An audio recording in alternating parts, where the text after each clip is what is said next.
Entonces, si les parece bien, damos inicio oficialmente a este evento, a esta segunda mesa del día de hoy. Bueno, este evento, digamos, lo pensamos un poco pensando en la dinámica electoral que se viene para el siguiente año. En 2022 vamos a tener una serie de elecciones en varios países, pero 2021 no termina hasta que no tengamos el plebiscito de Chile. Entonces, un poco lo que queremos hacer es reflexionar sobre qué viene para América Latina en términos electorales, en términos de pandemia, en el contexto en el que estamos, en el que nos encontramos ahorita. Y para eso les agradezco muchísimo a todas y todos ustedes que nos acompañaron, que aceptaron la invitación a estar con nosotras. Y no siendo más por el momento, pues voy a hacer una breve introducción de nuestros panelistas y posteriormente iniciamos el evento que va a constar de pues, 3 rondas. Una de 10 minutos en las que vamos a discutir un poco sobre qué aprendimos de los procesos electorales de 2021 y qué podemos esperar para 2022. Otra de cómo podemos hacer elecciones más democráticas y una última sobre preguntas y conclusiones, preguntas evidentemente del público que surjan durante la conversación o respuestas que tengan ustedes con algo que se haya dicho durante el evento y bueno, evidentemente las conclusiones a las que hayamos llegado. Primero que nada, quiero presentar a Alejandra Barrios, que es la directora nacional de la Misión de Observación Electoral de Colombia y que ha estado en este cargo desde su fundación en 2006 a la fecha. Ha coordinado más de 100 observaciones electorales en este país, ha sido secretaria general de la Red de Observación e Integridad Electoral y presidente de la Red Global de Monitores Electorales Nacionales. Es profesional de Finanzas y Relaciones Internacionales de la Universidad Externado de Colombia y es especializada en régimen contractual internacional de la Universidad de los Andes. Alejandra, muchas gracias por acompañarnos. Daniela, muchísimas gracias por la invitación. Un placer estarlos acompañando en este conversatorio. Por otro lado, se encuentra con nosotros Alfredo Joignant. No sé si me ayudas diciendo bien tu apellido porque no quiero equivocarme. ¿Es Joignant o Joignant? Joignant. Joignant. Ok. Él es miembro del Consejo Directivo del Servicio Electoral de Chile, el CERVEL. Es investigador principal de la línea de conflicto político y social, investigador responsable del Observatorio de Conflictos de COES y profesor titular de la Escuela de Ciencia Política de la Universidad de Diego Portales. Es doctor en Ciencia Política de la Universidad de París I Pantón-Sorbonne de Francia y es expresidente de la Asociación Chilena de Ciencia Política. También se incorpora con nosotros Leandro Querido, que es el director ejecutivo de Transparencia Electoral. Él ha participado en misiones de observación electoral de la OEA y en elecciones en varios países de la región. Es politólogo de la Universidad de Buenos Aires, magíster en Derecho Electoral por la Universidad de Castilla-La Mancha y docente de Facultad de Ciencias Sociales en la Universidad de Buenos Aires. Muchas gracias, Leandro, por acompañarnos también. Paola Alvarado Quesada es actualmente encargada de la Unidad de Género del Tribunal Supremo de Elecciones de Costa Rica, donde previamente estuvo a cargo del programa electoral de voto costarricense en el extranjero. En el tribunal ha estado vinculada al tema de logística electoral y en el Instituto de Formación y Estudios de Democracia como capacitadora, investigadora y encargada del área de cooperación interinstitucional. Tiene un máster en Derechos Humanos de la Universidad Estatal a distancia y es licenciada en Ciencias Políticas por la Universidad de Costa Rica. De nuevo, muchísimas gracias a las y los ponentes por acompañarnos el día de hoy. Es para nosotros un honor. Y no siendo más por el momento, pues vamos a dar inicio a este evento. En 2022 habrá elecciones en Costa Rica, Colombia, México, Brasil y Perú. Además va a haber un ejercicio de participación en Chile para decidir si se aprueba o no la nueva constitución que se está redactando en este momento. En 2021 hubo importantes cambios que resultaron de las elecciones en varios países y que nos dejaron algunas lecciones y reflexiones que es necesario valorar de cara a lo que se espera en materia comicial para la región en 2022. Uno de esos grandes retos para las autoridades electorales fue la pandemia, que es algo que, bueno, evidentemente nadie tenía en el radar, pero también es una pregunta con la que nos gustaría que se centrara un poco la discusión y es qué tan democráticas son las elecciones en la región y cuáles son los parámetros que debemos tener para aspirar a unas elecciones democráticas. Entonces, en esta ronda de 10 minutos, para cada ponente les quiero hacer la pregunta general, es ¿qué aprendimos de los procesos electorales de 2021 y qué podemos esperar para 2022? Alejandra, si quieres empezar, adelante.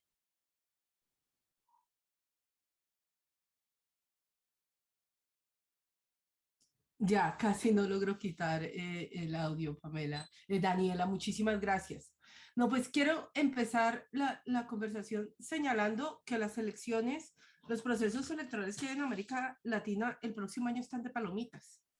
Es decir, de coger a hacer crispetas o palomitas, como las llamen, sentarse y a ver cómo van pasando. Es decir, excepto lo que nos pueda decir Paola, creo que las de Costa Rica son las más tranquilas, pero cuando uno ve elecciones en Colombia, lo de Chile es impresionante. Yo creo que todos los que estamos en el tema de la democracia y en el tema electoral estamos con una expectativa gigantesca frente a cuál va a ser la decisión del pueblo chileno en torno a su nueva constitución y este plebiscito. Perú, pues después de todo lo que ha venido pasando en Perú y que cada semana estamos frente a un capítulo nuevo de una serie donde se presentan renuncias, desacuerdos, etcétera, vienen las elecciones municipales, lo que significa que va a haber un nuevo pulso de poder político. Brasil, pues obviamente el mega evento que nos va a concentrar a todos frente a cuál va a ser el destino de este monstruo del país, del continente, y México, que nuevamente en elecciones ya locales es un pulso de López Obrador, como los ha venido manteniendo en estos últimos procesos electorales, y ver nuevamente cómo se mantiene la relación con el Instituto Nacional Electoral. Así que todos estos procesos electorales nos están poniendo en una discusión que yo creo que es muchísimo más amplia sobre la forma de cómo hemos venido haciendo elecciones y si necesitamos más o mejores mecanismos de observación o si necesitamos seguir implementando mecanismos para que los procesos electorales sean mucho más amplios y lleguen con mayor facilidad a los diferentes sectores de la población. ¿Qué nos demostró hacer elecciones en pandemia? Uno, que hay que ser absolutamente recursivos, por más que ya estamos avanzando en las vacunaciones, Chile muchísimo más adelante que otros países de la región donde estamos algunos más quedados. Seguimos haciendo elecciones con la incertidumbre de no saber si vienen otras nuevas olas con nuevas cepas, pero donde ya sabemos, creo que vivir en pandemia. Es decir, ya el tema de la pandemia no nos asusta, el tema de la pandemia ya sabemos que no genera solo, excepto contadas excepciones que fueron al inicio de la misma, abstención por parte de los ciudadanos, y lo que hicieron más bien fue generar herramientas y otros mecanismos y aprovechar mecanismos como las redes y todos los mecanismos virtuales para tratar de tener un mayor acceso y dando mayor acceso a la información política. Pero al mismo tiempo que eso pasó, dejó en evidencia las desigualdades de acceso a la virtualidad y a la conectividad que tenemos todos. Y ese es uno de los temas que quedó sobre la mesa, pero no sé de manera diferenciada cada uno de los países de América Latina cómo lo está abordando y cómo va a seguir ampliando esos mecanismos de acceso y aprovechando nuevas herramientas de votación para facilitar que los ciudadanos y las ciudadanas se acerquen a las urnas, o más bien que las urnas se acerquen a los ciudadanos, como el ejemplo que tuvo México con la votación virtual de los mexicanos en el exterior.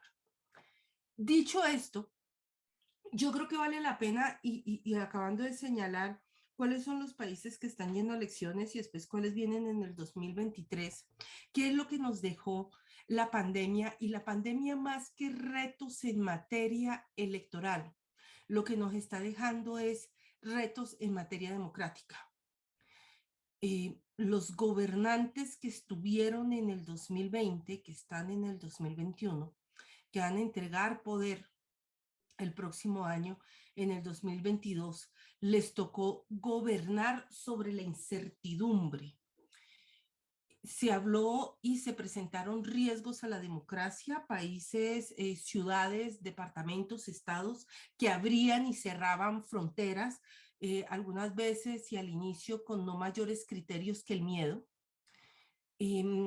decisiones equivocadas, pero que se tomaban porque no había mayor información frente a la forma del cuidado de la sociedad, restricciones que se terminan generando a la libertad de prensa, restricciones que se terminan generando a la libertad de movilización, a la libertad de reunión, que podían afectar las campañas electorales, pero terminaron demostrando que igual la política encontraba su curso.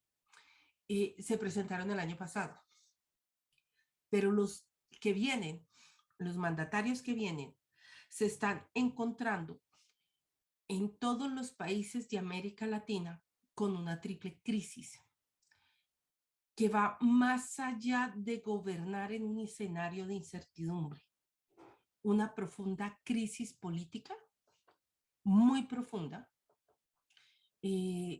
Todo el año pasado y parte de lo que llevábamos de este año nos quedó sobre la mesa los gobiernos autoritarios, gobiernos autocráticos, gobiernos populistas que en el escenario de la pandemia terminaron afianzando ese autoritarismo o esa autocracia, esa restricción de derechos.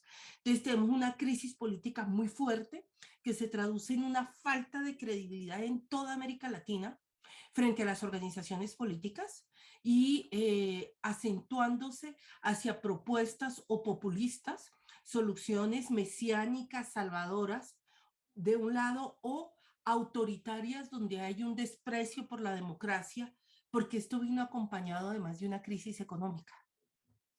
Una crisis económica que trajo, según la CEPAL, a América Latina alrededor de 50 millones de nuevos pobres en toda la región. Y a esto se le suma toda la crisis sanitaria y de la pandemia, que es una crisis, como la acabo de mencionar, que si bien ya no tienen los niveles de incertidumbre del año pasado, seguimos teniendo los niveles de incertidumbre frente a si bien hay vacunas, la duración de las vacunas, se necesita una tercera vacuna, cuánto tiempo dura estas vacunas, si hay que volver a empezar el próximo año la vacunación de los ciudadanos, si estamos pasando de un proceso pandémico a uno endémico. Los recursos de los estados frente a todo el tema sanitario, donde hicieron un grandísimo esfuerzo y ya se están empezando a pasar las cuentas de cobro de un gran esfuerzo el año pasado, pero que obviamente deja las arcas vacías ya en la segunda mitad de este año y obviamente se va a hacer mucho más fuerte el próximo año. Y lo que nos queda de presente es un gran reto. Y es un gran reto que se va a traducir en el debate de las urnas y en los debates políticos electorales. Son los retos de la desigualdad y los retos de la discriminación. Cuando estamos hablando de los retos de la desigualdad y de la discriminación, no obstante haber estado en procesos de pandemia, el tema de la discriminación debido a la raza queda en evidencia y se profundiza muchísimo más. El de todas las migraciones nos generan una desigualdad en América Latina que está directamente relacionada con el lugar de nacimiento de acuerdo al gobierno que se tiene, las posibilidades económicas y de vida que tienen esos ciudadanos.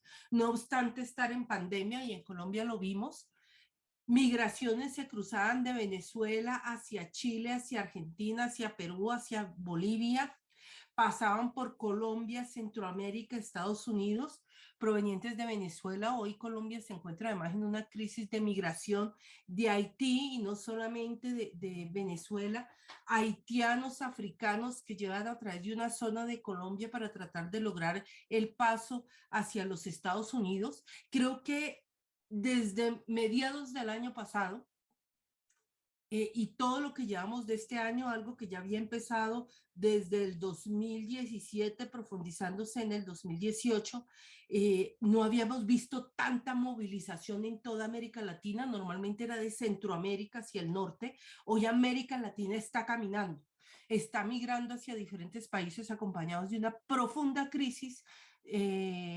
económica, de fuertes necesidades de salud, con unos países que además no estamos preparados para atender esta crisis, con unos altos tintes además xenofóbicos que han surgido en algunas de nuestros países o en algunas de nuestras regiones. Fuertes desigualdades en materia de género. 2019, creo que se marca una fuerte movilización feminista en casi todos los países de América Latina, señalando la importancia de la igualdad, de la inclusión en la toma de decisiones. Y la pandemia, si bien lo vuelve más lento, no acaba con esa exigencia de igualdad y este tema de género, de participación de la mujer, de violencia contra las mujeres que ejercen liderazgos en América Latina es un tema que se pone de presente en los procesos electorales y ya hablamos todos los países o casi todos los países, aquellos con más matices democráticos, de la violencia contra las mujeres que ejercen liderazgos políticos. La forma como juegan en las elecciones, la forma como van a jugar en la toma de decisiones y todas las garantías de participación. Y ese cuarto reto de la discriminación, entonces no solamente es el tema de la color de piel, no solamente es el lugar de nacimiento acompañado por las migraciones económicas, por las migraciones ambientales, el tema de la mujer, de género, de la inclusión de la población LGTBI en la toma de decisiones de los países, sino también la discriminación frente a la justicia. Y cuando nosotros ponemos todo esto en un mismo escenario para un proceso electoral del próximo año, nos estamos encontrando con instituciones democráticas muy debilitadas. Países con capacidad de hacer elecciones, sí, indiscutiblemente, pero con actores políticos absolutamente débiles y una ciudadanía cada vez mucho más exigente, que está pidiendo, exigiendo una mayor responsabilidad y decisión por parte de quienes van a ser sus gobernantes, porque hay un tema que se pone completamente de presente y es la necesidad de salir de esta crisis económica. Y eso le está marcando. Y eso va a marcar las decisiones frente al plebiscito de Chile de los ciudadanos. Es cómo está Chile en términos sociales, económicos, después de que hizo uno de los levantamientos en términos de protesta más importantes del continente, que fue seguido por otros países como Colombia. Indiscutiblemente eso va a marcar la forma como se va a abordar el plebiscito en Colombia, claramente la forma como se va a abordar las próximas elecciones, es decir, todas estas demandas sociales a partir de movilizaciones que se hicieron muy fuertes este año, donde los jóvenes tuvieron además un liderazgo impresionante. Y los debates en Brasil, creo que van a ser unos debates frente a dónde va una sociedad que además tuvo una de las mayores crisis debido a la pandemia en términos de salud, pero también de autoritarismo y también de calidad de su democracia. ¿Hacia dónde va Brasil? Creo que es una de las grandes preguntas que giran en el continente. Todo esto es indiscutiblemente un reto, no solo para la logística electoral, es sobre todo un reto frente a la calidad de la democracia de nuestros países para saber cómo canalizamos a través de candidatos que pareciera que vienen de viejas propuestas con estas nuevas solicitudes de la ciudadanía y estas nuevas exigencias. No sé, y creo que posiblemente hoy el debate no es entre derechas e izquierdas, el debate es sobre las decisiones y la capacidad de acción que puedan tener los gobernantes frente a la inclusión. 50 millones de nuevos pobres en un continente no es un juego, es una bomba de tiempo hacia los autoritarismos y hacia los populismos. Creo que con esto termino la primera intervención y me disculpo, llevo enferma toda la semana, pero no podía faltar esta invitación. Muchas gracias, Alejandra. Bueno, evidentemente creo que Alejandra pone sobre la mesa algunas cosas muy importantes y es cómo se gestaron algunas crisis a partir de lo que vivimos en este 2021, pero que además venían construyéndose desde antes, ¿no? Un poco con este estallido de jóvenes cada vez más en las calles, más despiertos, exigiendo mejores condiciones políticas, sociales, económicas, y cómo todo esto va debilitando de alguna forma algunos actores políticos que se habían mantenido muy rígidos durante muchísimo tiempo. Y evidentemente esto representa, ¿no?, un reto para las instituciones electorales, para las instituciones democráticas y cómo pretenden dar respuesta a estas demandas. Yo quisiera que a continuación Alfredo nos contara un poco qué pasa en Chile, perdón, que viene de cómo se sienten digamos, a la gente, cómo se está organizando la autoridad electoral para hacer frente un poco a todas estas demandas que ya se hicieron y que en teoría están recibiendo algún tipo de respuesta a través de esta constitución y bueno, qué resultado puede tener. Bien, muchas gracias por la invitación.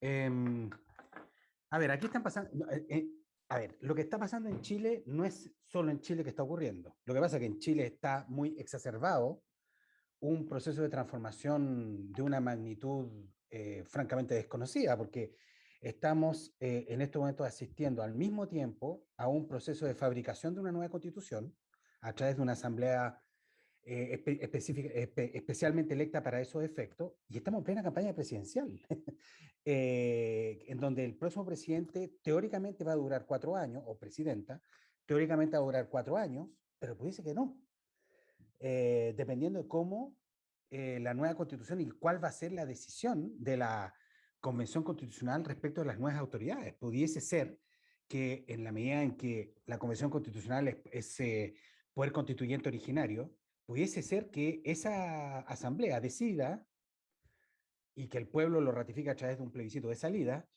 decida que se acortan los mandatos.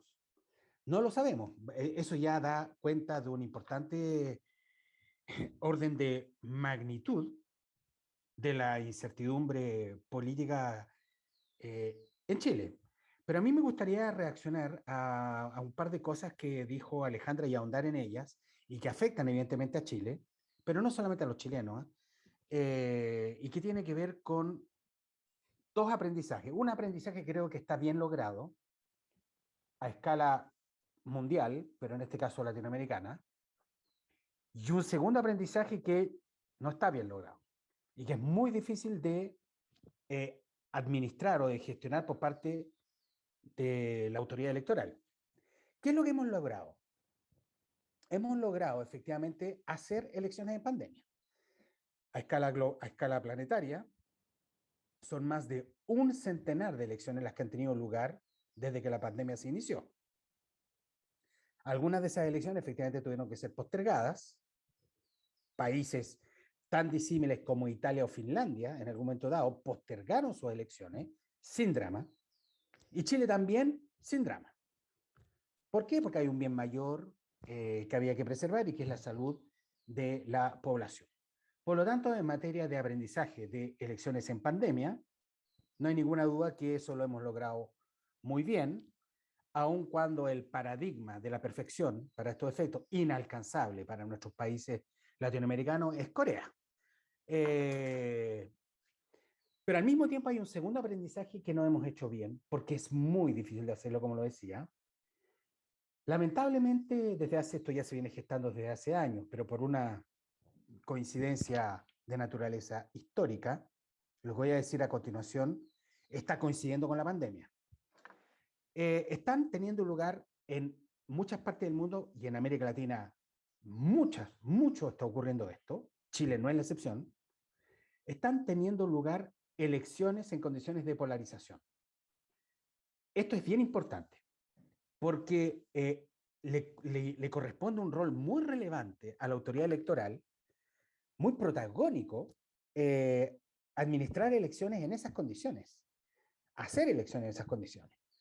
Y aquí hay dos tipos de polarización. Voy a volver en la segunda parte de mi segunda intervención, voy a volver sobre esto, que tiene que ver con los desafíos más bien de futuro y que estamos viendo cosas completamente desconocidas para estos efectos. Los organismos, y creo que ponen en jaque la propia estructura de gobernanza de las autoridades electorales.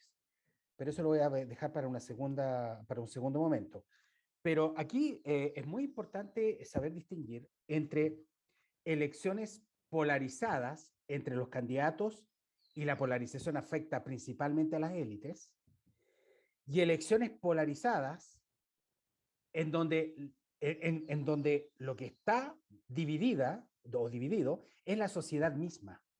No es lo mismo una elección tan polarizada y tan fragmentada como fue la elección peruana y también la elección ecuatoriana, con una elección tan polarizada en el contexto de una sociedad dividida como son los Estados Unidos de América, de Norteamérica. No es lo mismo. Por eso que es tan dramático lo que está ocurriendo en la política norteamericana en relación incluso a nuestros propios países. Imagínense que es la primera potencia mundial y les cuesta lidiar con elecciones. Les cuesta lidiar. Piensen en toda la polémica, pero profundamente corrosiva, que se armó con el voto postal en Estados Unidos. Fue dramático, dramático. Y eso ya nos habla de una cierta vulnerabilidad de las democracias de masa tal como las conocemos.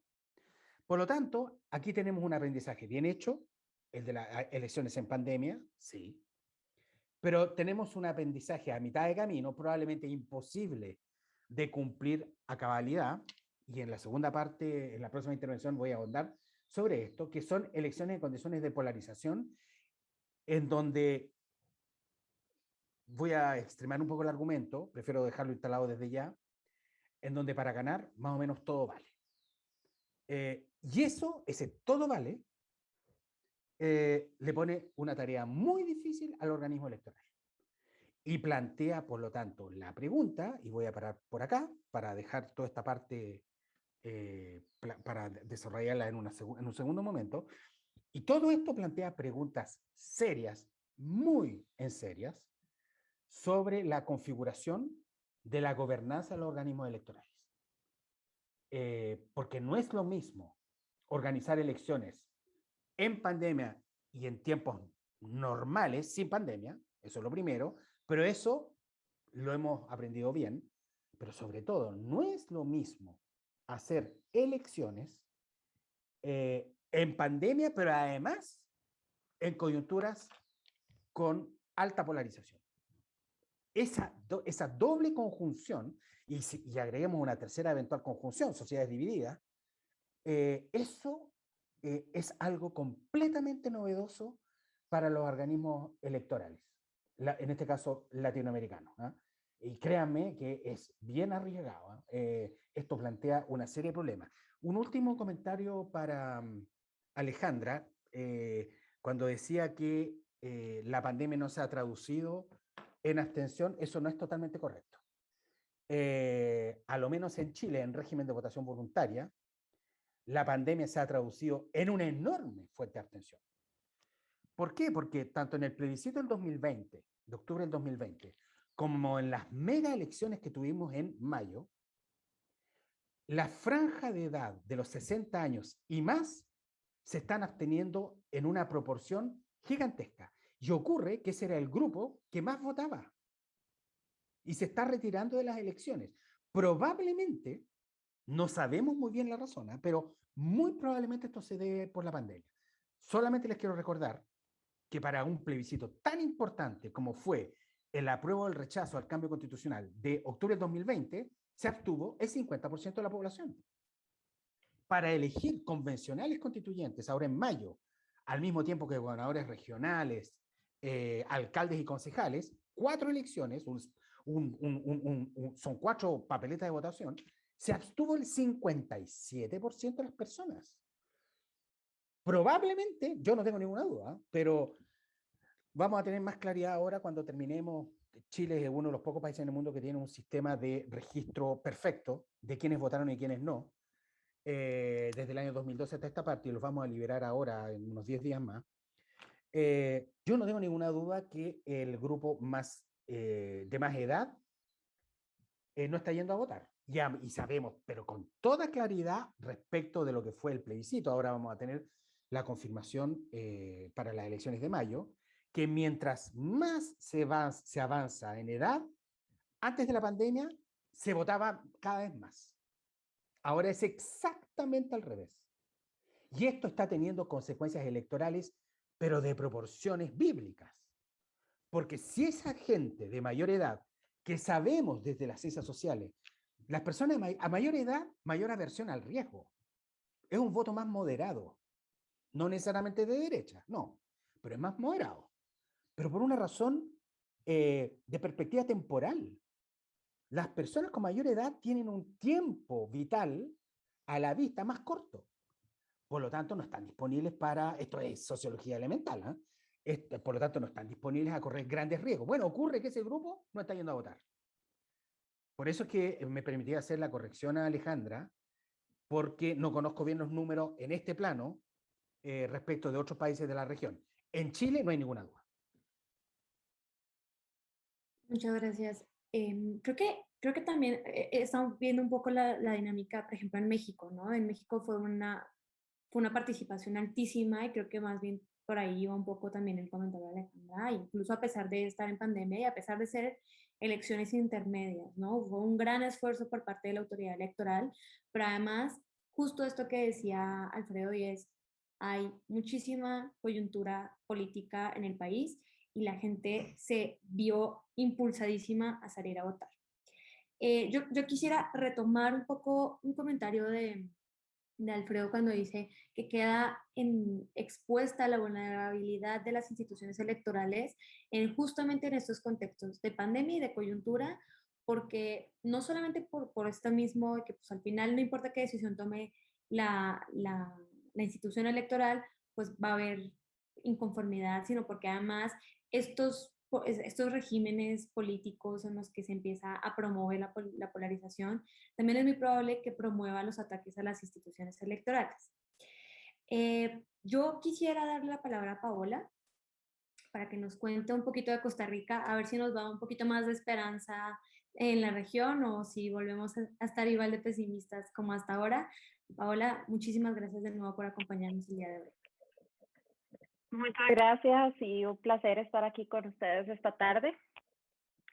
Pues no sé si optimista o no, pero bueno, trataré de explicarles un poco.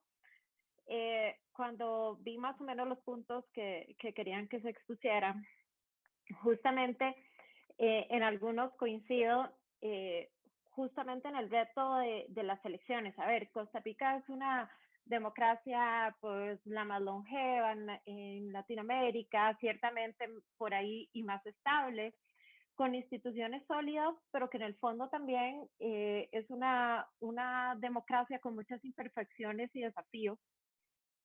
Y justamente la parte logística, que es la que dice Alfredo, que puede por ahí ya ser superada de todos estos cambios a nivel de pandemia que implican, pero hay situaciones democráticas o en democracia que igual tenemos que enfrentar como país y como región probablemente.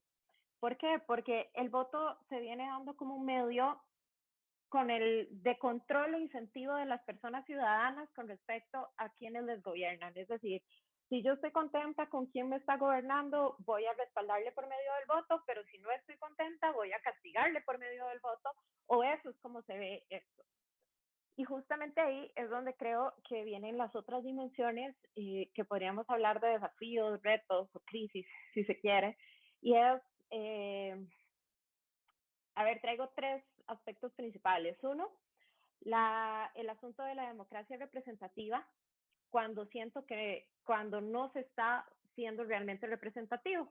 Entonces, es esa disociación entre quienes representan y representados. Yo no me siento representada por quienes me están gobernando, pero además, quienes me están gobernando no sienten una realmente identificación o que me deben cierto control a partir de lo que presenté y de lo que debería estar haciendo, porque en el fondo, cuando ya llego al poder, estoy estableciéndome bajo mis propios intereses, necesidades o formas de pensar muy particulares y no necesariamente viendo ese colectivo que en el fondo represento.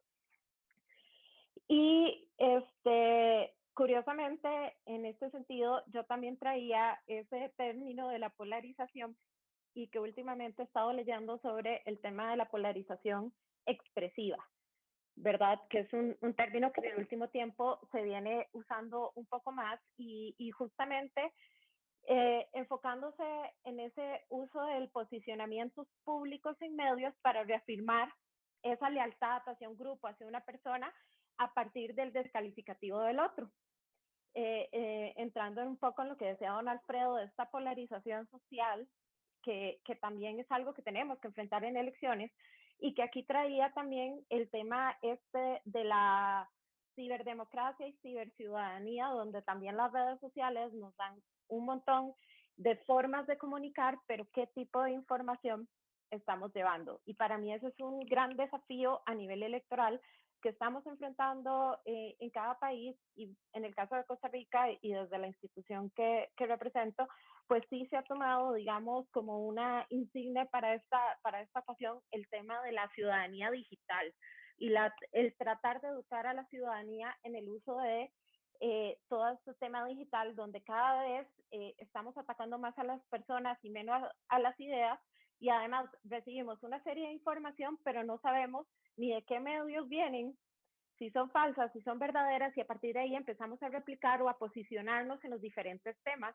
y que lo vimos en pandemia con el tema de vacunas y no vacunas, y lo vemos con cualquier otro tema, desde el fútbol, desde lo social, desde si dijo, no dijo, si anda, no anda, pero que en el fondo representa una forma de cómo estamos siendo en nuestra sociedad, donde nos dejamos permear de información sin necesariamente filtrar esa información y ver de dónde viene y si es real o no. Y eso claramente a nivel de la discusión electoral tiene una gran repercusión que termina cayendo en esta polarización expresiva, que es ese término ahora un poco más moderno que se está utilizando por ahí sobre esto, y que es una gran preocupación que creo que efectivamente en toda la región se ve a nivel de la discusión que se está teniendo. Y qué importante, me encantaría escuchar a don Alfredo sobre el papel de la institución, en este caso electoral, porque algo que nos decimos, bueno, o en el tiempo que tengo yo de estar en el tribunal, que nos decimos mucho es que cuando en las elecciones, así como en un partido de fútbol, no se sabe del árbitro, es que el árbitro está haciendo las cosas bien. Entonces, ¿hasta dónde como institución, verdad, vamos a tener que empezar a tener ese papel preponderante en unas elecciones donde lo que menos debería, digamos, de ser relevante es el papel de la institucionalidad en este sentido, porque pone las condiciones, pero quien pone a los jugadores y quien pone a jugar son, en este caso, los partidos políticos. Entonces, en condiciones donde tenemos estos desafíos, ¿cuál debería ser el papel del Tribunal Electoral? ¿Qué reglas y hasta dónde debe entrar? Pues eso me va a interesar mucho escucharlo definitivamente. Por otra parte, el otro punto es este tema de que estamos en una democracia excluyente. O sea, si algo nos ha dado la pandemia es que seguimos marginando a poblaciones que una sociedad que ya sabemos como más pobre y más desigual, además es menos participativa, ¿verdad? Y lo que en el fondo esta desigualdad nos hace es que la gente poderosa tenga mayor influencia en la toma de decisiones, que son los que realmente están teniendo esa influencia real.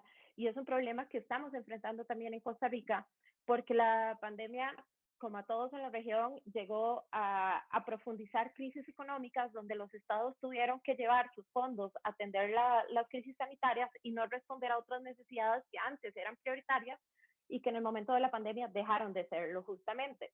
Entonces, al enfrentarnos en sociedades mucho más marginadas, más pobres, es claro que las personas están menos por saber, hasta en las partes más prácticas de trabajo todo el día, tengo que ir a atender una casa, y ni hablemos del tema de género además, menos tengo tiempo para interesarme por los asuntos públicos, ¿verdad? Y menos tengo chance de, aunque sea, llegar y ver las noticias, a ver qué está pasando. Entonces, más me desintereso y es menos probable de que yo vaya a participar, y en caso de Costa Rica, que las elecciones son el 6 de febrero, vaya yo a salir a votar. Y si voy a salir a votar, ¿qué clase de voto informado voy a realizar realmente? ¿Verdad? Y el otro tema, que es un tema mucho más estructural y profundo, es el tema de que vivimos en una democracia, en el caso al menos de Costa Rica, cuyo diseño responde al siglo XX en una democracia del siglo XXI, o sea, en una sociedad del siglo XXI. Entonces, nuestras instituciones, su capacidad de respuesta, su uso de tecnología, de innovaciones, etcétera, va a responder a un diseño que se hizo en siglo XX. Y esto provoca que, claro, que la ciudadanía se frustre más ante instituciones que no saben responderles en totalidad. cada vez somos personas que necesitamos respuestas más inmediatas. Si hasta la, qué sé yo, la computadora, la tablet, el teléfono dura más de un minuto cargando algo, nos parece excesivo. Entonces, imagínense cuánto nos va a parecer ir a una institución y que no se pueda hacer algo digital o virtual, a pesar de que la pandemia haya obligado a pasar muchos servicios sin previo aviso en este sentido. Y esto también socava, obviamente, la frustración de las personas con el sistema, ¿verdad? Porque ya se siente que las instituciones, si no me responden bien, son instituciones que no deberían de existir y que entonces el diseño está mal. Y con esto tampoco quiero decir que es que la democracia en sí misma está mal. Sin embargo, hay que trabajar en ir mejorando esos retos, esas crisis, esos desafíos que se tienen, cada quien desde su posición y su postura, porque realmente son sociedades que se han visto en el último tiempo y a raíz de un mal manejo, porque estos no son problemas de pandemia, estos no son problemas de hace 3 o 4 años, sino que son problemas de 30, 40, 50 años que se vienen arrastrando y que tal vez por ahí decía Alejandra, que Costa Rica por ahí es de las elecciones más pacíficas, pero también es una sociedad que culturalmente tiende a ser menos peleona, más relajada, qué sé yo, pero eso también tiene su problema. Y es que seguimos arrastrando problemas a los cuales no hemos puesto ese punto, digamos, de inflexión para que las cosas cambien. Y en este momento las discusiones básicamente acá más que todo se ven a nivel de redes sociales y a nivel de medios de comunicación de estos ciudadanos que surgen, pero que en el fondo no se están dando esas discusiones reales donde se tienen que dar, que es en la toma de decisiones y en las propuestas de verdaderos cambios que puedan atacar estos problemas estructurales que venimos arrastrando. Entonces, lo podemos dejar por acá. Y ahora continuamos. Muchas gracias, Paola. Y me queda sonando algo que dijiste, y es que la gente poderosa termina teniendo más influencia en las decisiones y entonces eso va generando como un círculo vicioso, ¿no? Pues un proceso que no es el esperado. Y como hasta qué punto entran los tribunales electorales, entra la autoridad electoral al juego de la política y de las elecciones, porque pues los ataques vienen, ¿no? Y pues tampoco van a poner la otra mejilla, pero pues al final son árbitros, entonces deberían mantener las cosas más tranquilas. Y ahora sí, por último, pero no pero menos importante, Leandro nos va a hablar de un país que definitivamente tiene los ojos puestos de toda la región y de varios países del mundo, que es Brasil, y lo que viene para 2022, un poco con el contexto no solo de pandemia, del manejo de Bolsonaro, sino además de la posibilidad de Lula de participar en 2022, ¿no? Entonces, a ver, Leandro, cuéntanos, pues, ¿cómo ves esto? Bueno, gracias Daniela. Tenía pensado que a mí también me tenía que dar la primera pregunta y que viene el instructivo, pero podemos hablar también un poco de Brasil, no hay ningún problema. Bueno, un saludo al panel, gracias a Estrategia Electoral por la invitación. Yo quería hacer algunas reflexiones rápidas, ¿no? Con relación a lo que he escuchado, y esto tiene que ver justamente con la primera pregunta, ¿no? Lo que aprendimos de estos procesos electorales bajo pandemia.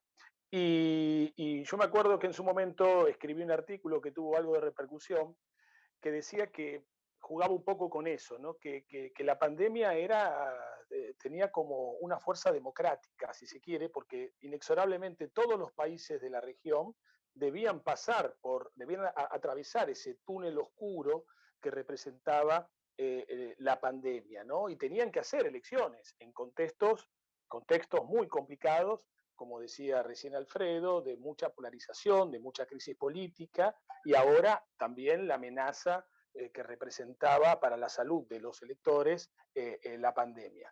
Pero claro, teníamos una presunción en ese análisis que hacíamos. Todos los países tenían que pasar por ese túnel oscuro y desafiante, pero hay algunos que seguramente iban a atravesarlo de manera más fuerte, con más fortalezas, ¿no? Eran los que tenían una institucionalidad democrática más profunda, más marcada, los que tenían una cultura democrática determinada, más desarrollada o extendida en su sociedad, los que contaban con actores políticos electorales también menos polarizados, con un cierto compromiso con la integridad electoral, con la alternancia, con la competencia, y efectivamente así fue, ¿no? Digo, más allá de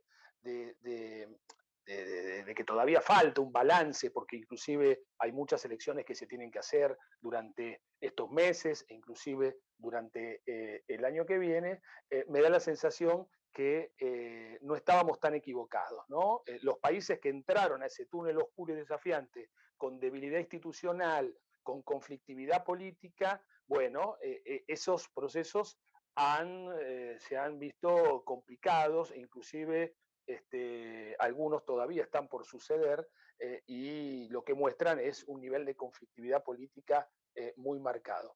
Por lo tanto, la primera consideración que podría hacer es que la democracia se ha confirmado un poco que con todos sus defectos y todas sus limitaciones y todo su potencial, las democracias han sido y son más efectivas para resolver escenarios de conflicto, inclusive conflicto político agregado con esta pandemia. Y hemos tenido elecciones de todo tipo en la región, quiero mencionar a todas ellas de modo muy rápido.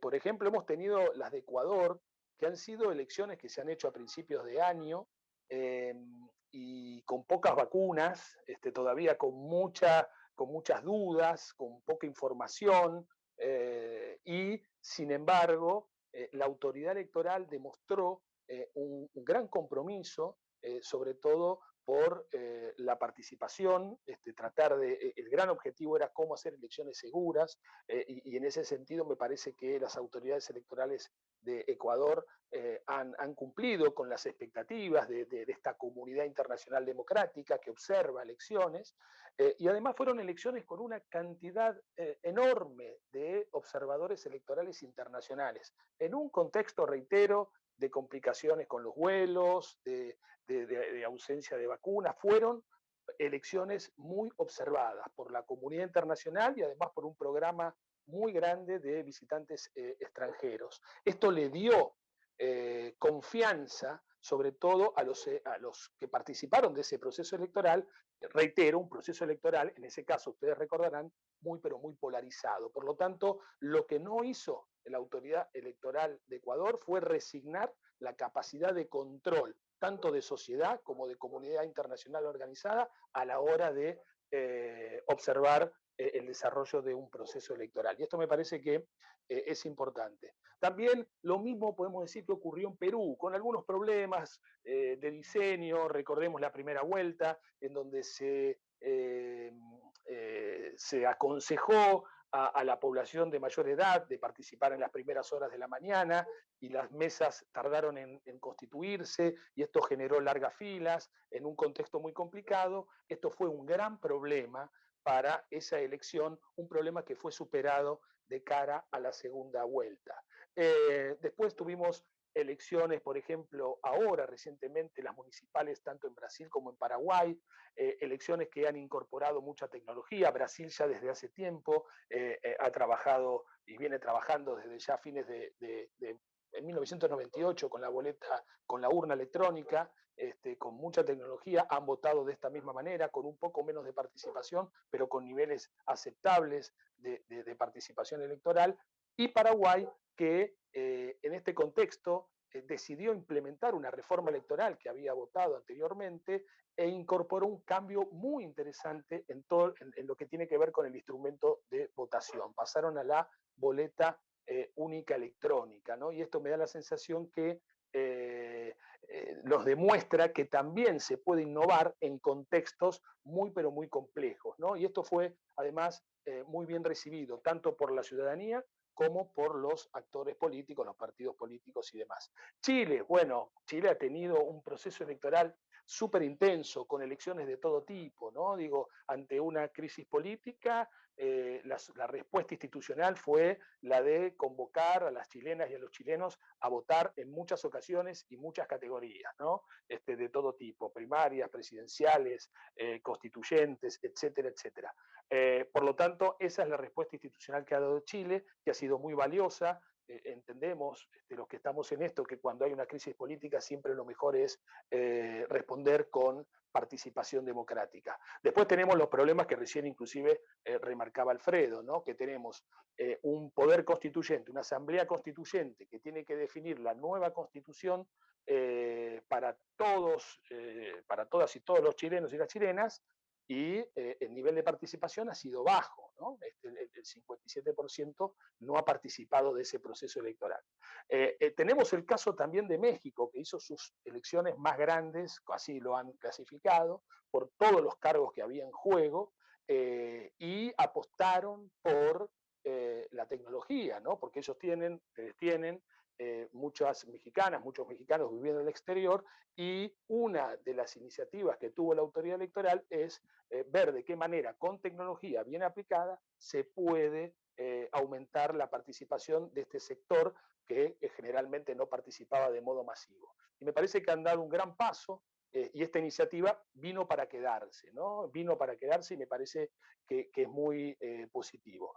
Después tenemos elecciones que no han salido del todo bien, quizá como las primarias de Honduras en su momento. Tenemos el desafío del Salvador, que son esos problemas que tenemos en la región cuando un país con una débil institucionalidad democrática se encuentra con una elección plebiscitaria, ¿no? Prácticamente una elección en donde un candidato se lleva porcentajes muy altos de adhesión.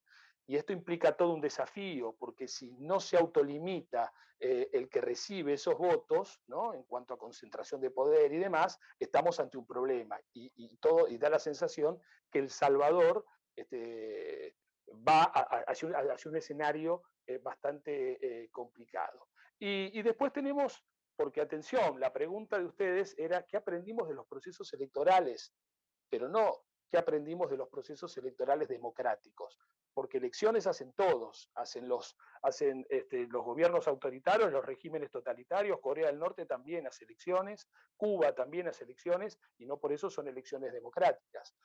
Pero atención, porque tenemos dos elecciones que están en un calendario electoral, deberían hacerse, y presentan un nivel de conflictividad muy, pero muy alto, como es el caso de Nicaragua y el caso de Venezuela, que en el caso de Nicaragua estamos muy sorprendidos por el giro autoritario que ha llevado adelante Daniel Ortega, inclusive, bueno, con una cantidad de candidatos a presidentes detenidos, presos políticos, partidos intervenidos, y aprovecho este espacio también para denunciar y solidarizarme con José Peraza, que es un politólogo como nosotros, nicaragüense, que ha escrito muchos libros sobre temas electorales, que ha sido miembro del Consejo de Asesor de Transparencia Electoral, que hoy está detenido e incomunicado hace meses, ¿no? Un hombre que siempre ha sido un hombre de la democracia, ¿no? Y hoy está detenido e incomunicado. Entonces, esa es la situación. Podemos ser muy críticos con la democracia, uno lo es. La democracia siempre está en movimiento y siempre tiene que, como decimos, huir hacia adelante cuando tiene un problema, pero tenemos que decir que del otro lado, del lado no democrático, en la región tenemos problemas inmensos. ¿Quién duda, por ejemplo, del posible nivel de participación electoral que podría tener Venezuela en elecciones libres y observadas por la comunidad internacional? Ese problema que se advierte en algunas democracias de la región, de desafección y demás, seguramente en Venezuela no se advertiría. La gente iría a votar masivamente si esas elecciones fuesen confiables, ¿no? Y me parece que es un tema importante para tener en cuenta. No creo haberme olvidado de alguna, entonces cierro con estas cuestiones. Creo que lo que nos ha dejado esta etapa es que la observación electoral internacional ha estado muy presente en las últimas elecciones, en las últimas décadas en la región, ya es un valor para la democracia en la región. Hay una gran interconexión entre las autoridades electorales de América, que permanentemente se cruzan en sus respectivas elecciones, toman conocimiento de lo que pasa en otros países, toman medidas que pueden ser útiles o las analizan para implementar en los suyos, y se va generando una suerte de solidaridad democrática, y esto es muy importante. El papel de la OEA también ha sido muy destacado, ha hecho en este tiempo informes muy buenos que tienen que ver con la incorporación de la perspectiva de bioseguridad sanitaria a los procesos electorales con la Organización Panamericana de la Salud, y esos documentos han sido de vital importancia para todas las autoridades electorales de la región para implementar elecciones seguras. Me parece que la gobernanza electoral es por sobre todas las cosas pasa por la capacidad de sortear obstáculos, y en este caso se ha visto eso, que la gobernanza electoral en la región ha estado, desde el punto de vista de las autoridades electorales, en condiciones bastante aceptables de enfrentar estos desafíos que se le agregan a la polarización, el desafío de la seguridad. Y por otro lado, para cerrar, me parece que la salud pública, la perspectiva de sanitaria en las elecciones, vino para quedarse, ¿no? A mí me tocó estar en elecciones en distintos lugares, a veces con climas tropicales, en donde está el problema del dengue, y me encontraba con sanitarios en condiciones de higiene paupérrimas, ¿no? Me parece que luego de la pandemia también hay que trabajar en esos temas. Un acto masivo, como es todo proceso electoral, requiere de condiciones de infraestructura aceptables. Sabemos que en los cascos urbanos eso no es problema, pero en las zonas periféricas eso sí es un problema, y más allá de la situación de la pandemia debe atenderse. Y la tecnología me da la sensación que lo que tenemos que revisar es lo que decía recién Paola, todo lo que tiene que ver con lo que yo denomino el manualismo electoral. Tenemos procesos electorales muy apegados al siglo XIX, fines, todo el siglo XX. Me parece que se ha avanzado mucho con cuestiones de tecnificar algunos puntos del proceso electoral, y me parece que ese proceso también vino para quedarse, ¿no? Digo, se está reelaborando, y todas las autoridades electorales, la gran mayoría, está trabajando en ver de qué manera se puede aplicar tecnología, obviamente bajo determinadas condiciones que tienen que ver con la integridad electoral. Gracias. Muchas gracias, Leandro. La verdad es que creo que pone varias reflexiones sobre la mesa. Pero la primera, y es la razón por la que surgió este evento, es pues, ¿qué entendemos por democracia? ¿Qué entendemos por elecciones democráticas? Porque justamente un poco de la reflexión que hacíamos a nivel interno en estrategia, y la razón de este evento de nuevo fue, pues es que en muchos países se celebran elecciones y se hacen llamar a sí mismos democráticos, y fue toda esta, digamos, la discusión durante el foro de la CELAC, esta pelea un poco casada entre Nicolás Maduro diciendo celebramos elecciones, somos una democracia, y Canel diciéndole no, a ver, o sea, una cosa es celebrar elecciones, otra cosa es ser una democracia. Y un poco la pregunta para esta ronda 2 que viene aquí adelante es, pues, ¿cómo hacemos más democráticas las elecciones? ¿Cómo logramos que las elecciones no se conviertan en una fachada para justamente estos regímenes autocráticos y autoritaristas, sino que realmente se conviertan en una herramienta de democracia para estos países? Entonces, bueno, Alejandra, no sé si quieras de nuevo iniciar. Muchas gracias.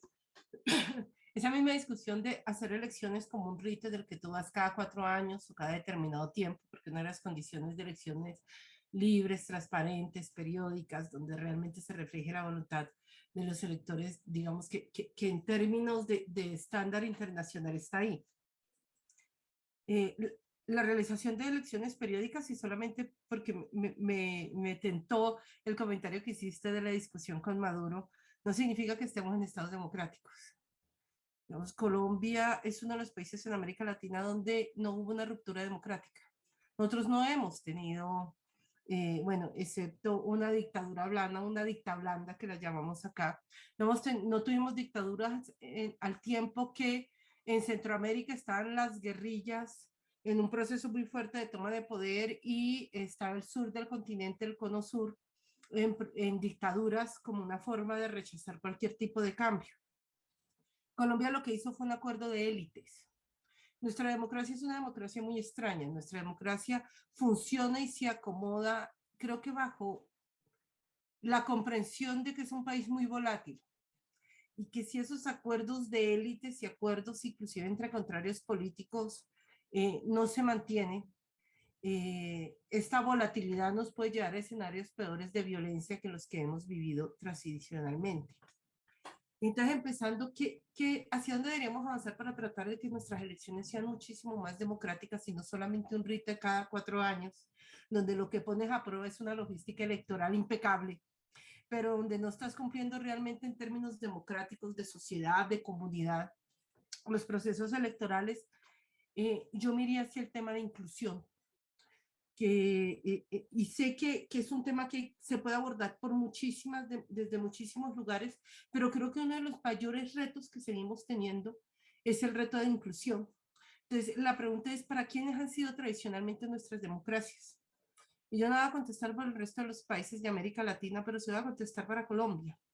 La democracia en Colombia ha sido de manera particular para las poblaciones de las zonas urbanas, con mayor acceso a la información y que tienen una capacidad o un interés en decidir porque sienten que sí puede, que su voto sí decide en la cosa pública, en los asuntos públicos. Y esto significa que estoy dejando por fuera a todos aquellos que asisten a votar por el clientelismo, acarreo de votos, a los que se les da bienes o servicios a cambio del voto, porque no están llegando por un interés democrático, están llegando por un intercambio de la voluntad política, por un bien o un servicio que es capaz de dar un partido o un candidato. Eso significa que nuestras democracias han sido completamente excluyentes, o por lo menos la democracia colombiana.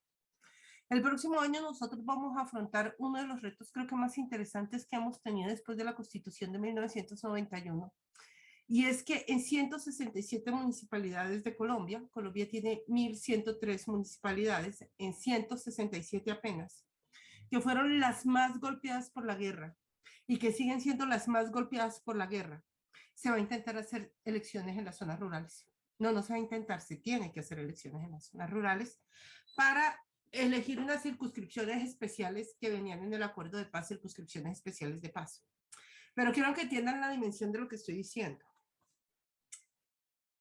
Por primera vez vamos a intentar hacer o vamos a hacer elecciones en las zonas rurales de este país donde hay grupos armados ilegales, donde hay narcotráfico, donde hay población campesina, donde alrededor del 45% de los resguardos indígenas se encuentran.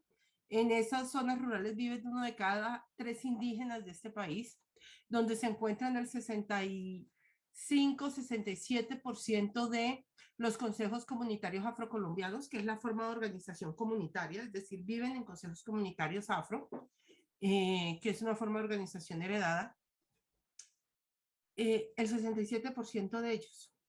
Y cuando se empezó a organizar la logística electoral, la sorpresa era que no sabíamos cómo llegar a esos territorios porque había déficit de cedulación y dificultades de acceso a los puestos de votación.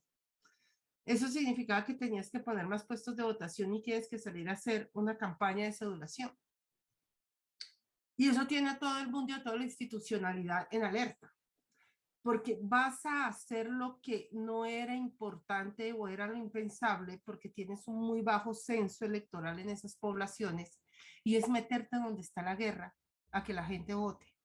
Es decir, nuestra vida republicana, el 40 y pico por ciento de los resguardos indígenas y el 60 y pico por ciento de los consejos comunitarios afrocolombianos tenían dificultades de cedulación y de acceso a los puestos de votación, pero no era importante. Y no era importante porque no representan más de 1.100.000 votos. El promedio más o menos de votación en elecciones a Congreso de la República, Cámara de Representantes, es del 48%, en esas zonas es del 45-46%, es decir, estábamos hablando de una posibilidad de votación en términos de qué tan atractivo era para los políticos o qué tan costoso para la institucionalidad electoral de 500.000 ciudadanos votando, 400.000 ciudadanos votando. Y estoy hablando de 167 municipios, no de los 1.103 donde se debería hacer todo ese esfuerzo. Entonces, yo sí creo que nuestro mayor esfuerzo, el esfuerzo más importante es el de inclusión étnica. Esto significa procesos de votación donde el material electoral esté en lengua originaria, porque muchos no hablan español, pero además donde tienes que incorporar otros mecanismos de enseñanza, los mecanismos de enseñanza de la antigua, como lo hacíamos antes, a tallerear se dijo, porque hay problemas de lectoescritura, porque no hay acceso a radio y televisión por falta de cobertura y muchísimo menos a internet, muchísimo menos, no llega el internet a muchas de esas regiones. Inclusión. Creo que es el mayor reto y ese es un reto que le pega directamente a la logística electoral. Inclusión cuando estamos hablando de población en situación de discapacidad. Entonces, creo que también uno de los retos que vienen para el próximo año, vamos a hacer una evaluación desde el ejercicio de observación electoral de cuál es el estado del arte de los diferentes mecanismos que se tienen para la población en situación de discapacidad o discapacitada. ¿Qué tienen? ¿Qué ayudas hay? ¿Cuál hay en este momento? La del braille, y que no es una ayuda extendida en todas las ciudades, sino es una ayuda que es bajo petición de los ciudadanos. Pero ¿quiénes saben braille? Es la siguiente pregunta. Y normalmente quienes tienen la posibilidad de aprender a leer en braille son aquellos que tienen acceso a escuelas especiales que además son costosas porque no hacen parte de la educación pública. Entonces, si estamos hablando de inclusión, ¿cómo incluimos a todas estas mujeres que son líderes políticas locales que por razones culturales, la misma familia le dice, tú que te estás metiendo en eso, te vas a ganar un balazo? ¿Por qué te estás metiendo en eso? Más bien quédate tranquila en la casa o trabaja en otra cosa, dedícate a tu familia. ¿Por qué estás haciendo allá? Y lo que encuentras es un cerco cultural. No en las grandes ciudades, no en Bogotá, no en Cali, no en Medellín. En esos municipios donde la cultura conservadora de los lugares que tradicionalmente ocupamos, las mujeres, no es en la cosa pública ni en los escenarios de representación. ¿Qué podemos hacer para eso? ¿Qué podemos hacer? ¿Cómo logramos incluir a la población LGTBIQ más? Y entonces ya Colombia dio un gran avance. A finales del año pasado el Consejo Nacional Electoral adoptó un protocolo para promover la participación de la población trans, para que lo pueda hacer en condiciones de dignidad. Y cuando nosotros estamos acompañando la elaboración de ese protocolo trans, no es evidente para quienes no somos trans o no estamos cerca a la comunidad trans, la discriminación que reciben y que se hace palpable inclusive en el momento de ir a votar.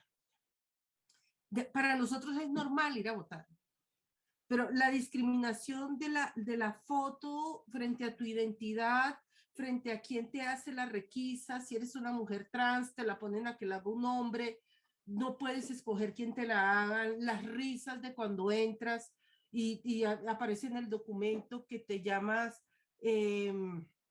Sergio, pero tú te denominas Paola y todo lo que rodea eso, inclusión. Creo que la clave está en términos de inclusión en un país, y estaba viendo una de las notas que decía Marcela, que decía, se aprobó en Colombia la semana pasada se eliminó un artículo de la Ley de Garantías que impedía prohibía los acuerdos interadministrativos, que es una forma de contratación excepcional para que privilegia el movimiento de recursos entre las entidades del Estado, pero que en últimas, para el cumplimiento del objetivo del contrato, del objeto del contrato, hay un muy bajo nivel de vigilancia, porque como son recursos que se mueven entre entidades, disminuye el nivel de vigilancia y eso es un camino, una autopista para el clientelismo. Entonces, cuando nosotros estamos viendo, y voy a atar eso con esto, cuando nosotros estamos viendo cuáles son los retos y retos entre organización electoral y democracia, parte de esos retos de la organización electoral y democracia pasa por países como por lo menos Colombia, que es profundamente clientelista, donde el compromiso con el proceso democrático está mediado por el intercambio de bienes y servicios, por el tú que me puedes dar, pero además no solamente es el político el que exige, sino el ciudadano, que como no encuentra un representante en ese político, le dice, ya me das esto o me entregas esto, porque como sé que no te voy a volver a ver, me das por adelantado. Y eso nos genera una muy baja calidad de la democracia y no nos facilita el cerrar las brechas de inclusión, porque la pregunta termina siendo siempre, ¿qué tanto ganaste elecciones o qué tanto las compraste? Para ganarlas necesitas incluir más gente, necesitas cerrar brechas, para comprarlas necesitas más recursos. Y eso significa que profundizas escenarios de corrupción. Yo pensaría que por ahí, por lo menos en términos de Colombia, es donde se encuentran los mayores retos en términos democráticos. Es cómo logramos incluir todo un país que ha sido sistemáticamente excluido porque conviene a determinados sectores o porque sale muy costoso incluirlo. Ese creo que es uno de los mayores retos que tenemos en la próxima y en las subsiguientes. Muchas gracias, Alejandra. Definitivamente creo que el contexto colombiano nos pone sobre la mesa pues una serie de fallas institucionales que se permitieron durante muchos años y que muy a pesar de lo alabado que pueda ser la democracia colombiana por lo longeva, ¿no? Un poco porque se ha mantenido y porque no ha habido una ruptura, pues se presentan este tipo de cosas que nos impiden celebrar elecciones democráticas, ¿no? Alfredo, adelante con cómo hacemos elecciones más democráticas. Sí, mira, voy a retomar el hilo del razonamiento de Alejandra y voy a partir por constatar una paradoja. Argentina, por ejemplo, hace pocos meses atrás, aprobó la ley de sexo no binario y eso va a tener consecuencias electorales. Es una manera de incluir. Chile, en el contexto de las elecciones de mayo para convencionales, introdujo dos importantes innovaciones. Permitió de manera excepcional y en un acto rarísimo a nivel mundial, en el sentido de escaso, que los independientes se ligaran todos unos con otros y armaran listas de independientes entre ellos. Esa cuestión es una, ¿cómo decirles? En términos de funcionamiento de la democracia representativa tal como la conocemos, es una anomalía. Una enorme anomalía. Una cosa es ser candidato independiente solo, lo que en Chile llamamos los independientes puros. Otra cosa es permitir que los independientes se aliaran unos con otros en listas. Y ocurre que les fue increíblemente bien. Increíblemente bien. Y es una manera de incluir. Tercer ejemplo, para las elecciones de convencionales de mayo, en Chile, se obligó a los partidos a que en sus listas de candidaturas el 5% de los candidatos fuesen discapacitados. Una norma única a nivel mundial, pero única. Discapacitados.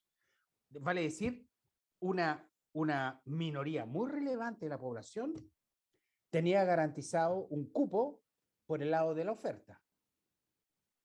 Resultado, el 57% de los chilenos se abstuvieron. Ergo, yo estoy de acuerdo normativamente.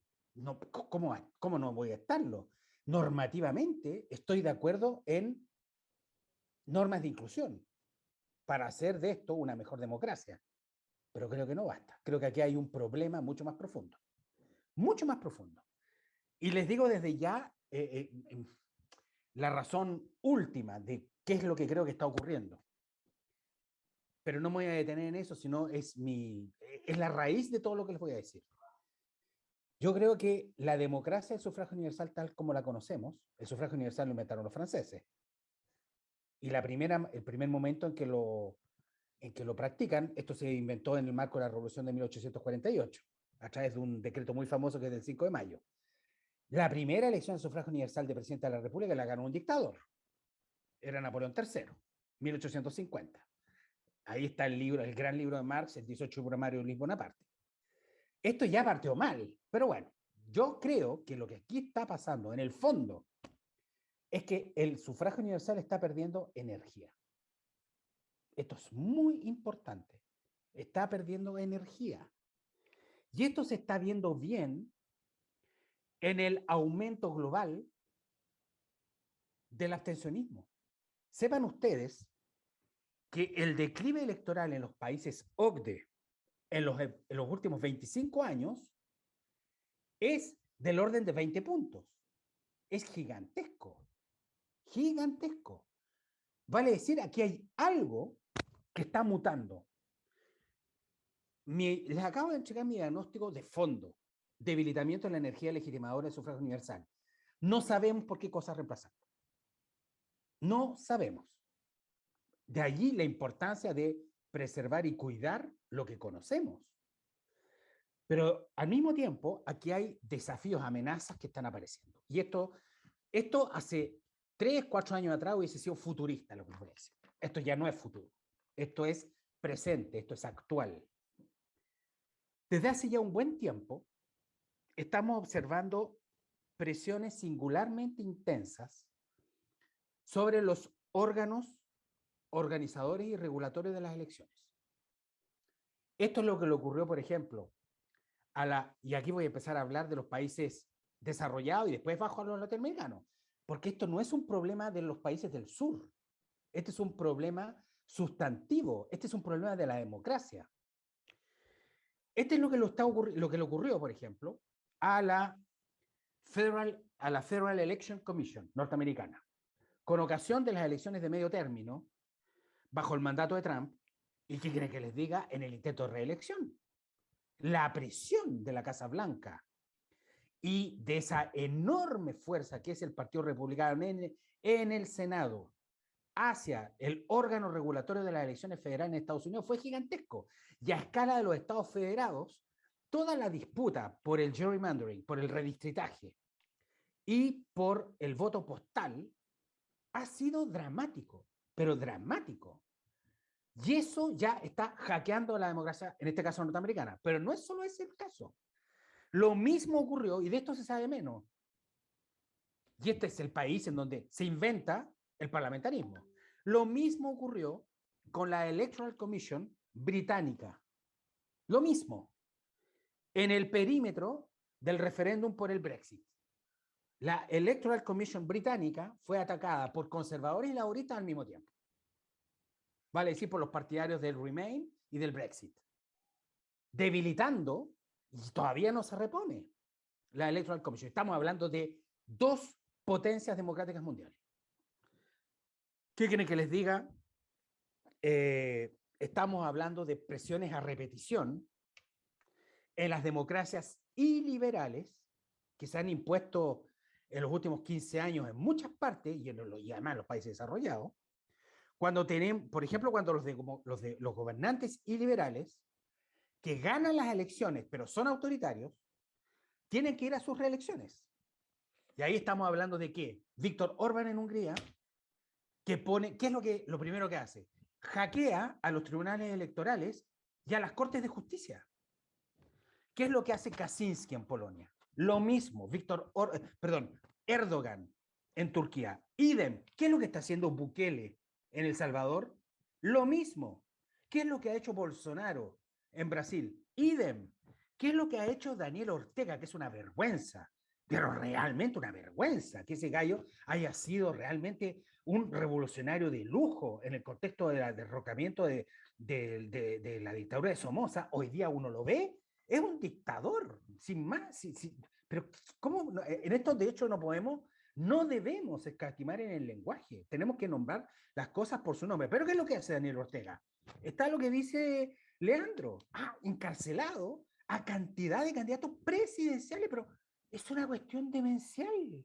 Y la presión a los órganos regulatorios electorales es gigantesca. Y últimamente, ¿qué es lo que pasó en Perú en el contexto de la segunda vuelta? Presión al órgano electoral, pues. Por lado y lado. Presión. Y lo mismo había ocurrido antes del golpe.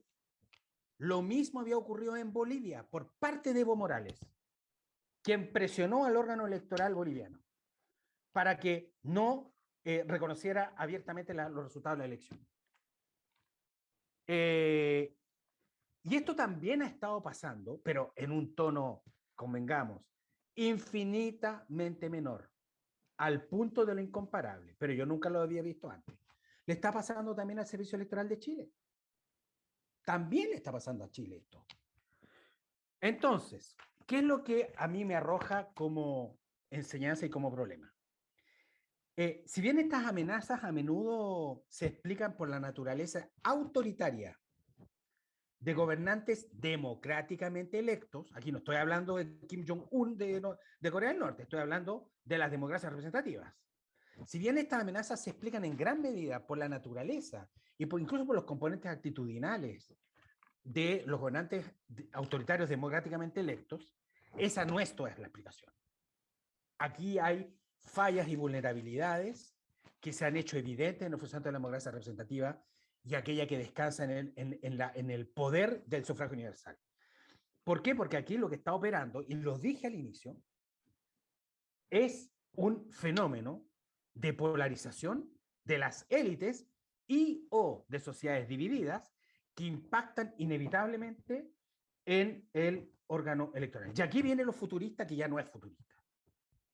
¿Qué hacer para que una elección sea limpia cuando esa, por el lado incluso del órgano regulatorio, cuando la suciedad de la democracia, la suciedad del resultado de la elección se está jugando en base a noticias falsas, las fake news? ¿Qué se hace? De verdad, aquí hay un verdadero problema, porque todo esto que hasta hace 10 años atrás, 5 años atrás, era irrealista, hoy día es pan de todos los días. Si hoy día hay una senadora en Chile, increíblemente bien amiga mía, además, personal, pero de derecha, que se permitió decir que la Asamblea Constituyente está cambiando el nombre al país, está cambiando el nombre de la bandera, está cambiando en los símbolos patrios. Falso. Eso no es verdad. Y ocurre que se permite decir este tipo de cosas abiertamente. Es un escándalo. Es un escándalo. Pero estamos en plena campaña electoral con el auge de un candidato de extrema derecha y este tipo de cosas participan de la campaña y del futuro resultado. Y ocurre que queda en cuestión la potencia y el rol del órgano electoral. ¿Qué va a hacer? Eso es una de las cosas que están ocurriendo por las redes sociales. ¿Qué hace CERVEL frente a esto? No puede hacer nada el Servicio Electoral chileno. Nada. Pero al mismo tiempo te hackea. Entonces, aquí hay un verdadero tema para el futuro, que es el tema de cómo regular, qué hacer frente al rol que están jugando las noticias falsas. Y aquí el punto de inflexión dramático fue con el caso de Cambridge Analytica, que eso marcó un punto de inflexión de verdad muy grande, porque además Cambridge Analytica permitió otra cosa.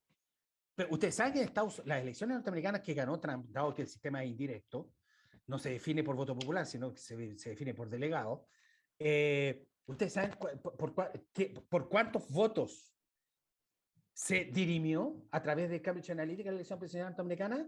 70.000.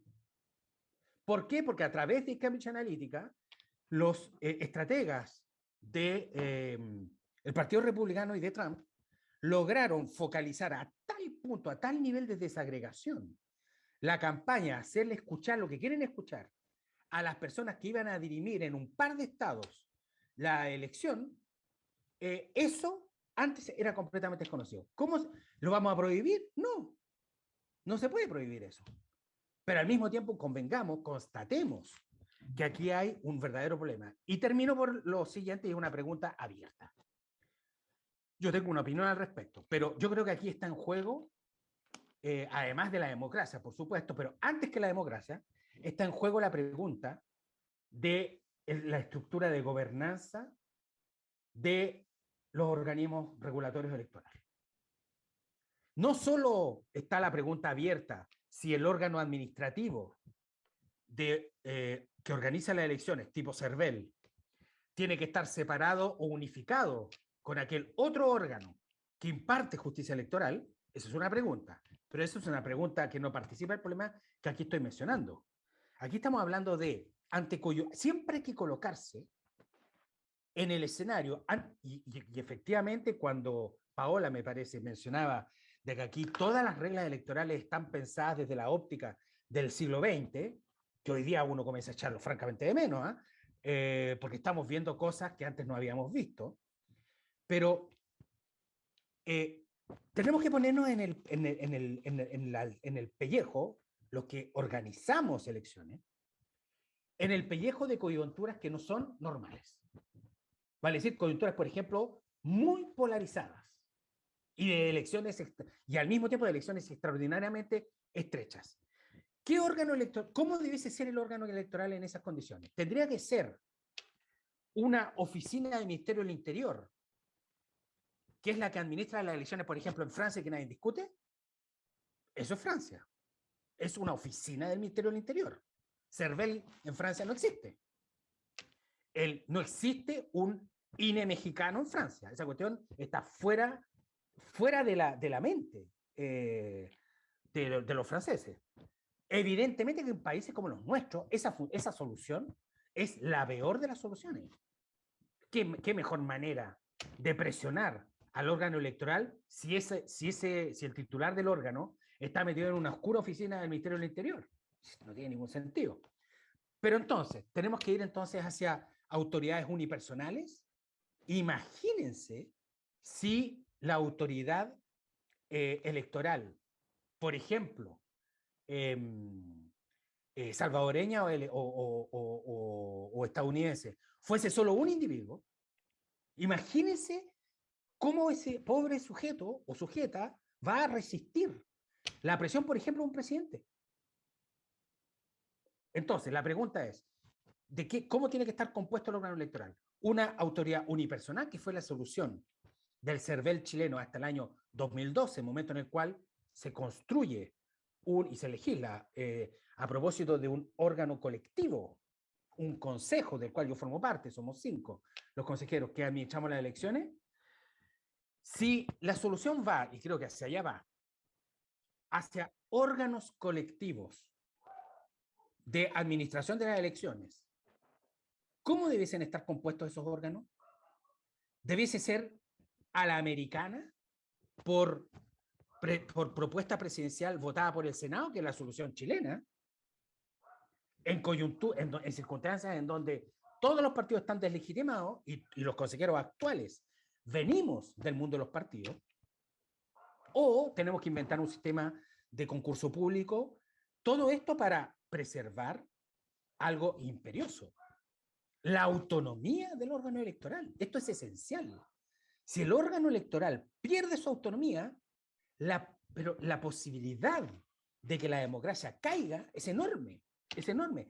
Y hay incluso propuestas muy por el lado de la ultraizquierda, en donde sostienen que, por ejemplo, los consejeros de estos órganos colectivos, como por ejemplo que administran las elecciones, sean elegidos a sufragio universal.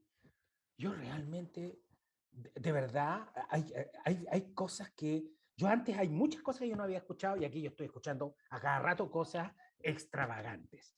Ahora, no nos quedemos con la extravagancia y termino por ahí. Quedémonos con el problema. Este es el problema. Una democracia puede estar repleta de normas inclusivas y no funcionar. Y me parece que en eso estamos. Muchas gracias, Alfredo. Y sí, definitivamente las democracias pueden ser muy inclusivas, pero pues el problema es cómo se van a estructurar las instituciones electorales, justamente por esto que decía Paola de son instituciones del siglo XX con denuncias y demandas, exigencias y una ciudadanía completamente en el siglo XXI. Y entonces, ¿cómo nos repensamos un poco? Adelante, Paola, no sé si tú quieras ayudarnos con una reflexión al respecto. Bueno, justamente un poco bajo esa idea de esa necesidad de reinventarse necesariamente si quieres sobrevivir en el fondo como institución, ¿no? Y eso es a lo que he estado apostando un poco con, por ejemplo, estas iniciativas, por lo menos aquí en Costa Rica, un poco fuertes sobre gobierno abierto, ya hablando de una serie de instituciones donde empiezan a transparentarse y a ser más accesible a la ciudadanía. Sin embargo, estos esfuerzos mmm, llegan a ser inútiles si no hay una ciudadanía que sepa utilizar un gobierno abierto. O sea, nada hacemos abriendo si la gente no sabe ni conseguir los datos y mucho menos analizarlos. Entonces, estas son a veces soluciones como tal vez un poco voladas, qué sé yo, de ensueño, pero claramente implica una educación básica o ya que venga desde abajo de personas. Hablábamos un día en otro lugar de una ciudadanía, digamos, una educación en ciudadanía, aprender a ser realmente un ciudadano o una ciudadana y con esto aprender a utilizar las instituciones, saber cómo se utilizan, qué tienen que hacer, qué puedo pedir y cómo analizar esa información, que puede ser utópico, pero a ver, todo esto empieza con eso, con utopías y a partir de ahí empezarlas a trabajar. Y esa formación en democracia en el fondo para que podamos también atacar el tema del fake news, que para nosotros es uno de los grandes retos de estas elecciones y de esta sociedad en general, como les dije, en todos los temas, en el fondo, en el tema de salud, en el tema de elecciones, en el tema de rendición de cuentas, etcétera. El tema del fake news definitivamente es un tema. Y así como pasa una senadora o qué sé yo, que llega y se atreve a decir cosas, eso lo vemos el pan de día en las bueno, en nuestro caso lo que tenemos es una cámara, la Asamblea Legislativa, de diferentes partidos, de todos los colores, de todos los sabores, y igual sacando esos temas y donde definitivamente, en este caso, a los tribunales electorales, nos vemos en el medio cuando esos fake news empiezan a atacar a la institución, porque es a la institución que garantiza las elecciones y por tanto a las elecciones en sí mismas. Y empieza a crear esa desconfianza en la gente. Y por ahí escuchábamos con respecto a lo de Estados Unidos algo tan simple, y es que después de esta disrupción que hubo en el Senado estadounidense con violencia, donde todos vimos por cámaras en vivo un tema súper surreal en un país de primer mundo, que tampoco me gusta mucho el término, pero digamos,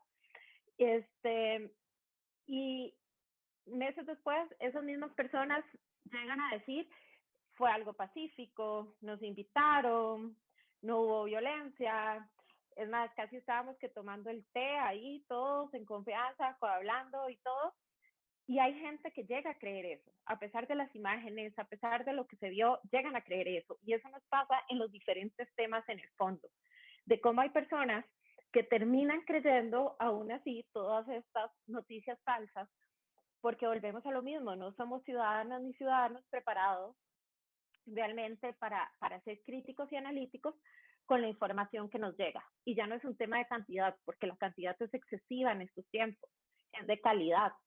Y otro tema es también abogar por ese profesionalismo del periodismo, porque no sé entonces son sus países, pero por ejemplo acá ahora, por ejemplo, surgen 500,000 no, digamos, páginas en Facebook de noticias, entonces noticiero del pueblo A, noticiero del pueblo B, X, y en las conferencias de prensa del presidente al inicio de la pandemia, cuando se hacían conferencias de prensa escuchadas, o sea, era casi como, bueno, aquí yo soy Paola y desde mi casa me gustaría saber tal cosa, o sea, hubo una proliferación de medios de comunicación que la gente asume como medios de comunicación serios, donde las personas ni siquiera tienen, por ejemplo, principios básicos de periodismo. Y esto no quiere decir que la gente que se gradúa de periodismo toda sea excelente, claro que no. Eso es otro problema, digamos, a nivel educativo que se puede encontrar, pero sí empezar a exigir y también defender el periodismo profesional como una de las necesidades para poder tener información de mayor calidad.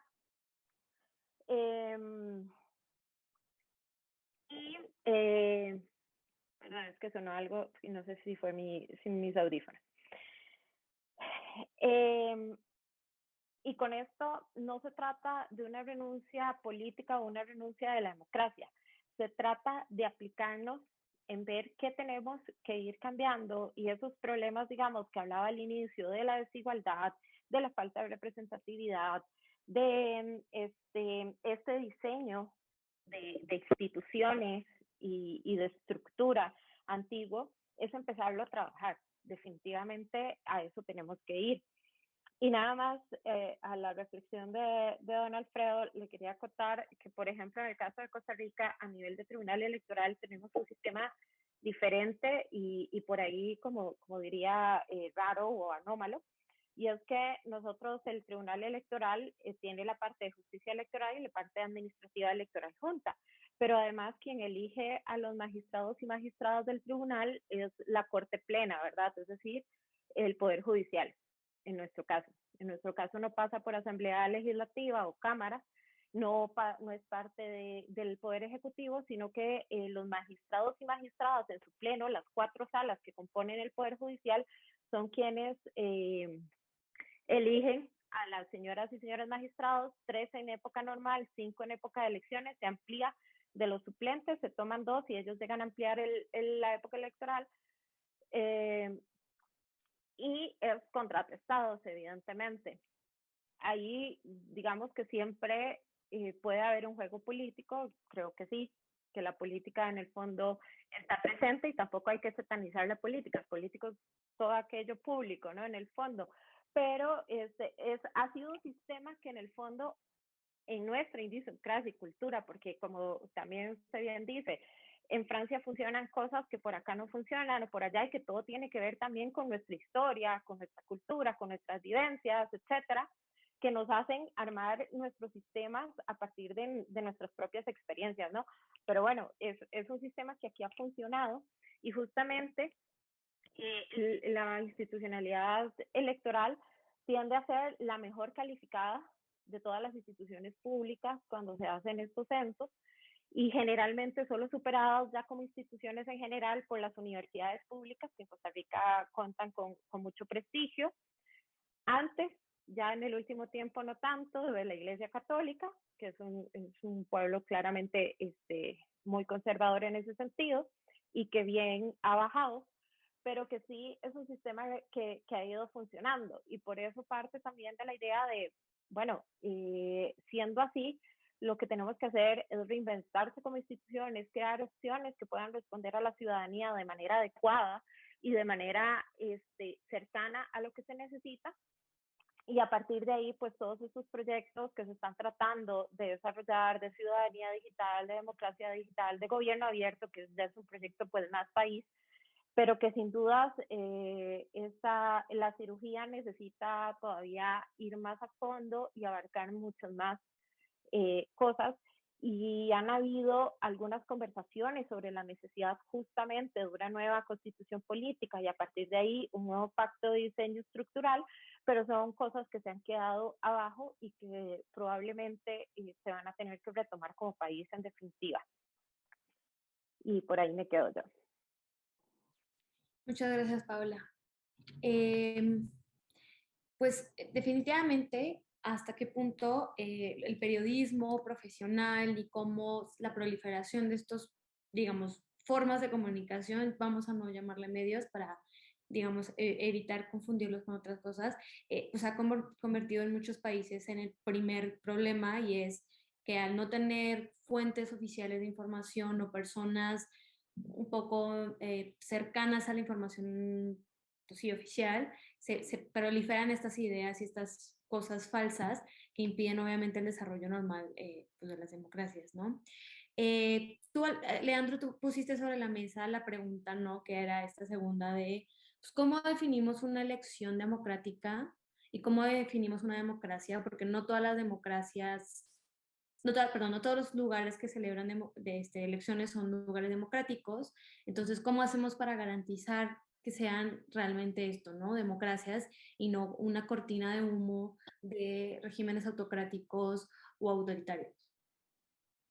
Interesante es el tema que planteas, Daniela, porque a veces hay mucha confusión conceptual con respecto a estos temas y a veces en un acto de desinformación también se busca eso, ¿no? Se busca igualar las elecciones que se hacen en regímenes no democráticos con las que se hacen en regímenes democráticos. Y la verdad es que, bueno, no hay diferencia. Nosotros siempre tomamos el concepto de poliarquía de Robert Dahl, ¿no? Un politólogo muy reconocido, que hablaba de algunas condiciones que tiene que tener la democracia, como libertad de asociación, libertad de expresión, mecanismos transparentes, después todo el trabajo que incorpora Dieter Nolen, ¿no? En cuanto a sistemas electorales. Digo, hay mucha literatura politológica que habla de este tema. Yo me quedo, y me parece que para el cierre mío lo voy a tomar, son los requisitos que tienen que tener los procesos electorales íntegros. Y esto ha sido definido en su momento por la Comisión Global de Seguridad, Democracia y Elecciones, y bueno, y tuvo un rol protagónico en ese marco Kofi Annan al redactar estas 5 ideas básicas, ¿no? Digo, en primer lugar, tenemos que contar con justamente un Estado, construir un Estado de derecho sólido que afiance los derechos humanos y la justicia electoral. Este es un tema fundamental. Yo creo que, yo soy crítico, digo, tengo una visión de conjunto de lo que pasa en América, tengo una mirada crítica, sé que a veces tenemos avances y retrocesos, pero en líneas generales la sensación que tengo es que se ha avanzado mucho, sobre todo en materia de inclusión en cuanto a procesos electorales, ¿no? Me parece que América Latina, sus autoridades electorales en estos últimos 20 años se han profesionalizado en la mayoría de los casos, se han consolidado. Y claro, estamos en contextos de mucha presión, como les comentaba, de estrés institucional, y a veces todo eso puede tambalearse un poco, pero está, me parece que está. Y eso es importante. Todas las agendas que hay en la región, en los países democráticos de la región, con todos sus problemas y limitaciones, tienen una agenda de inclusión y de participación. Y además, un dato que no puede pasar inadvertido, es que cualquier giro autoritario, cualquier giro no democrático, queda expuesto. La opinión pública de América Latina sabe perfectamente lo que está pasando en Nicaragua o lo que está pasando en Venezuela. Conoce, obviamente, las limitaciones que tienen el resto de los sistemas electorales, el de Argentina, el de México, el de Brasil, el cualquiera, el que sea, el de uno propio. Pero los giros autoritarios quedan muy expuestos. Yo no creo que esté en crisis el concepto de sufragio universal, creo que no hay nada más igualador que el voto y que cuando ese dispositivo, ese derecho no está, la crisis se torna terminal y se torna absolutamente compleja y tenemos enfrente casos como los que les mencioné. Me parece que lo que está pidiendo sí un nuevo electorado, porque los electorados se renuevan y los que están en la base etaria de los electorados son personas que han crecido con un celular en la mano y que toman decisiones con menos apego partidario, con menos disciplina partidaria y que un día pueden votar para un lado y otro día pueden votar para el otro y otro día pueden no votar. Digo, me parece que tenemos que acostumbrarnos a eso, que hay un nuevo electorado que le está imponiendo un nuevo ritmo a las democracias. Pero eso no quiere decir que esté en crisis la democracia. Creo que la democracia, sobre todo con mucha tecnología, va a tener que adaptarse a esa nueva realidad. Porque lo que no podemos, de algún modo, convalidar es que con esa renovación que planteo, sigamos votando como en el siglo XX. Me parece que ahí es cuando el sistema político o el sistema electoral empieza a crujir. Entonces, me parece que esa es un gran desafío que tenemos todos. Y además, creo yo que siguiendo esos conceptos que te planteaba, tenemos que crear organismos electorales competentes, ya los tenemos que profesionalizarlos más, tenemos que crear normas para facilitar la competencia multipartidaria. No puede pasar que un partido en el gobierno tenga una agenda que intente suprimir la alternancia o que imponga sistemas electorales basados en el ventajismo o en una cultura política del ventajismo. Me parece que eso debería ser condenado por la sociedad civil democrática. Hay que eliminar barreras jurídicas, políticas, administrativas, etcétera, que dificulten la participación electoral. Me parece que en eso se ha avanzado mucho. La situación de la mujer, cómo ha crecido la participación de la mujer en los congresos de América Latina, en los espacios legislativos, realmente ha sido importante. Se está avanzando en otras áreas y es un proceso indetenible. Por lo tanto, eso habla de esta agenda inclusiva que yo les comentaba, pero tenemos que hurgar, tenemos que ir también a escala subnacional, porque, por ejemplo, en un país como la Argentina, que es un país como México federal, en nuestro caso tenemos en provincias, en legislaturas provinciales, tenemos provincias con un déficit democrático muy marcado y, por ejemplo, en sus legislaturas solo hay un 16% de mujeres. Entonces, me parece que también tenemos que llevar toda esa agenda que se ha dado en el continente o en el hemisferio, llevarlo también a escala subnacional. Y por último, para cerrar, el tema del todo lo que tiene que ver con regular el financiamiento de la política, de las campañas. Ahí tenemos tenemos una zona oscura, realmente con muchos problemas, y esto no puede ser. Desde el caso de Brecht, ahora pasando por el caso SAB, que seguramente va a tener algunas repercusiones en cuanto a financiamiento indebido de la política, o el caso del Pollo Carvajal en España, me da la sensación que tenemos que recrear un marco normativo sólido, fuerte, organismos de control sólidos y fuertes para que la competencia partidaria o electoral sea justa, equilibrada y no se financie por abajo de la mesa. Gracias. Muchas gracias, Leandro. Sí, definitivamente el financiamiento de las campañas políticas es cada vez más un tema que se pone sobre la mesa en las elecciones.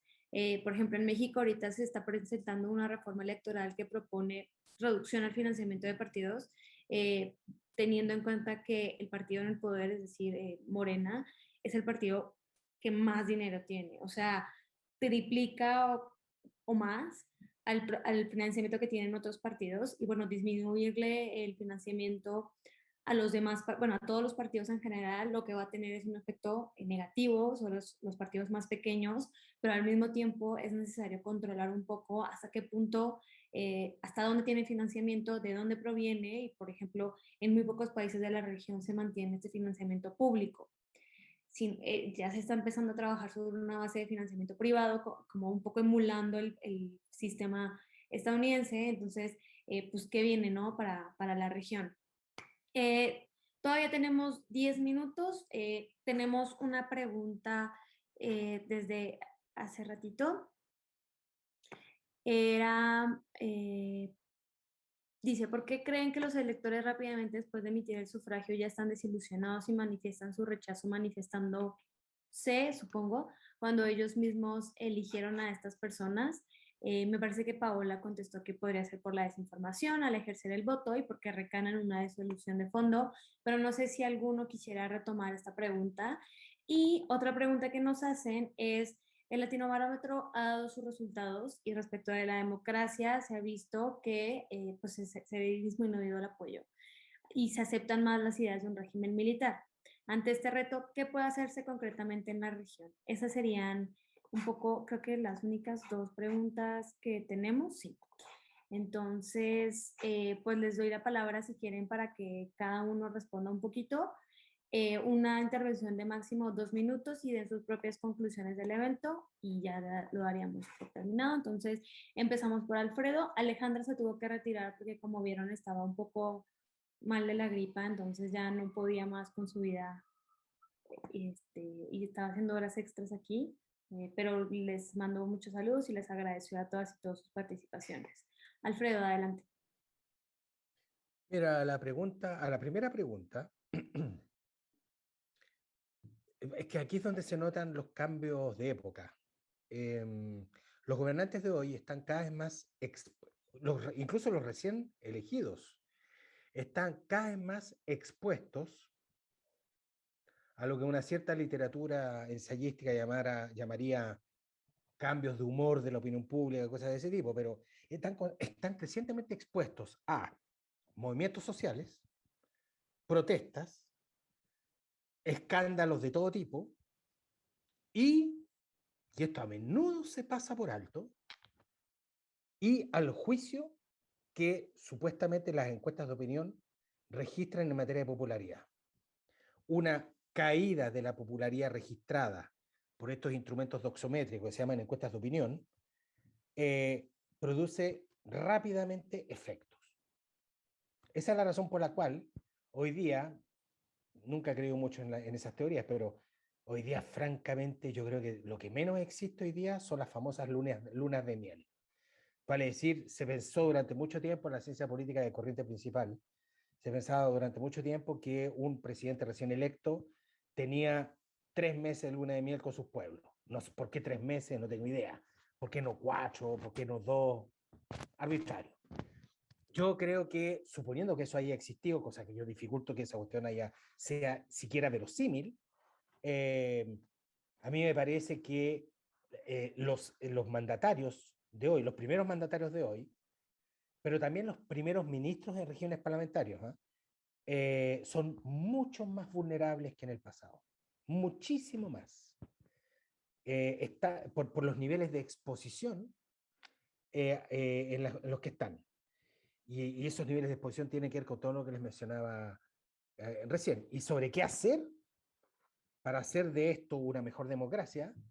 Desde hace un cuarto de siglo hasta esta parte estamos asistiendo a una revolución de la imaginación institucional. Ustedes vieron en la literatura especializada la cantidad de diseños que uno ve, diseños experimentales, las encuestas, que creo que el diseño más entretenido además es el de James Fishkin, que son las encuestas deliberativas. Está lleno de inventos. Yo creo que esa imaginación institucional nos va a acompañar durante mucho tiempo, pero esto ya no va a ser como antes.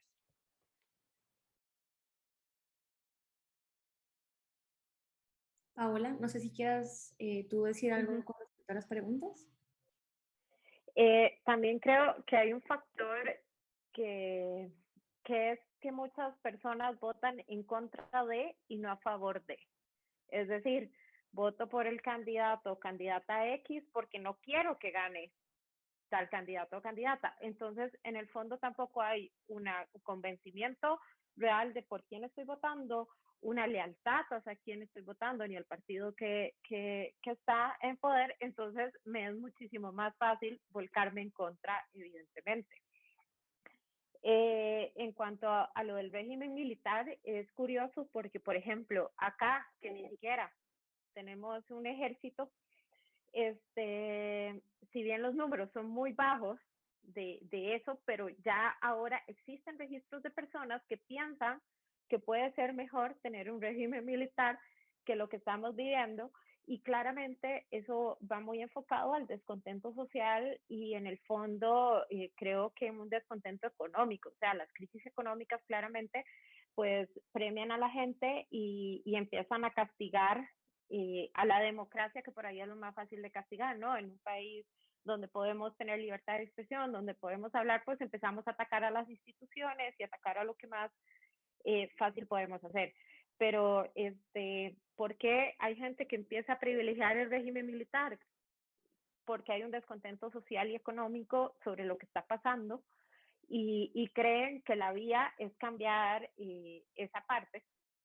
Y un caso curioso, como un país como el nuestro, como el mío, donde ni siquiera no tenemos militares y nunca hemos vivido en un régimen militar como para saber qué es lo que implica vivir en un régimen militar, y aún así creemos, o habrá gente, que igual los números pueden ser muy bajos con respecto a otros países, pero que ya haya gente que lo piensa, ya te dice algo sobre ese descontento y sobre la percepción que pueden tener personas de un régimen militar, que te dicen, bueno, tal vez no tengo libertad de expresión, pero fijo me aseguro un plato en la mesa o me dan pan todos los días, arroz y frijoles básicos, ¿verdad? Entonces, prefieren sacrificar otro tipo de derechos para poder tener técnicamente cierta cobertura económica mínima qué es lo que piensan y lo que se cree. ¿Y qué se puede hacer? Pues evidentemente trabajar en mejorar la democracia para que ese régimen militar autoritario, que muchas veces hay gente que ve como opción, no sea una real opción y que ni siquiera lo piense como tal.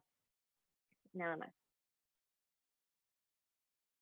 Muchas gracias, Paola. Leandro, tus conclusiones y tu respuesta a alguna de estas preguntas que nos hicieron en el público. Ok, bueno, muchas gracias. Aprovecho para ya despedirme. Gracias por invitarme. Un gusto. Y sí, la verdad que es muy interesante lo que han dicho recién. Es una situación muy compleja, sobre todo porque a veces una mala acción de gobierno lamentablemente empaña todo un sistema político, ¿no? Inclusive el sistema electoral. Es decir, tú puedes tener una autoridad electoral competente y profesional que lleva adelante un proceso electoral íntegro, participativo, competitivo, en donde los resultados son confiables, y sin embargo la acción de gobierno después pasa por otro lado y la ejecutan otros actores. Pero claro, cuando lo hacen mal, en realidad se cuestiona todo, ¿no? Podemos decir injusto, pero es lo que pasa, ¿no? Entonces, es importante entonces separar y fortalecer el aspecto que tiene que ver con la democracia electoral, ¿no? con un sistema electoral confiable, seguro y profesionalizado, porque eso resuelve situaciones de conflicto y situaciones de competencia.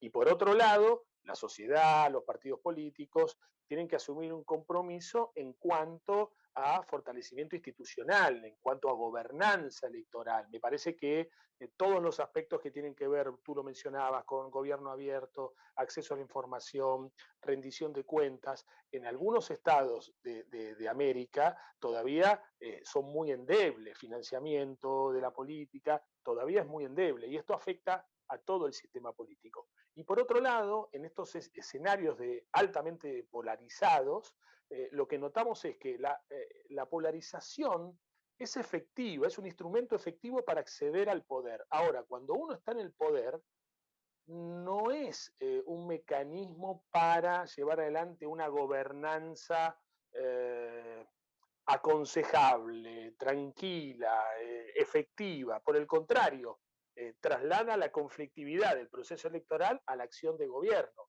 Entonces, la pregunta que nos hacemos es, en situaciones de empate, porque justamente la polarización te lleva a veces a una situación de empate en los ámbitos legislativos, ¿cómo actuamos para destrabar esa agenda de empate paralizante, tensionante, que lo que genera es más conflicto, agendas menos inclusivas, menos participativas, más problemas en la competencia electoral, etcétera, etcétera? Ese es un gran desafío. Allí la sociedad civil organizada puede hacer mucho, los ciudadanos pueden hacer mucho.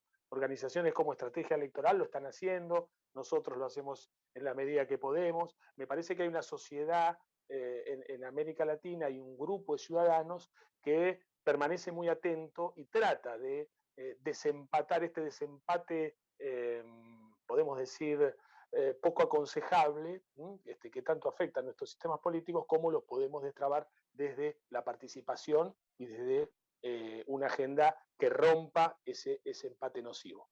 Gracias.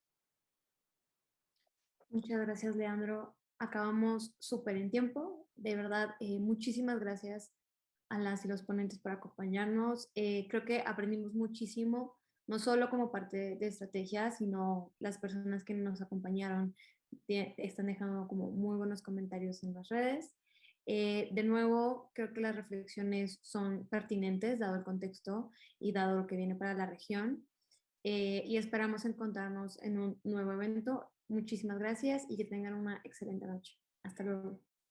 Muchas gracias. Saludos, gracias. Chao, Saludos a gracias. todos. Gracias, hasta luego. Chao, Adiós. chao.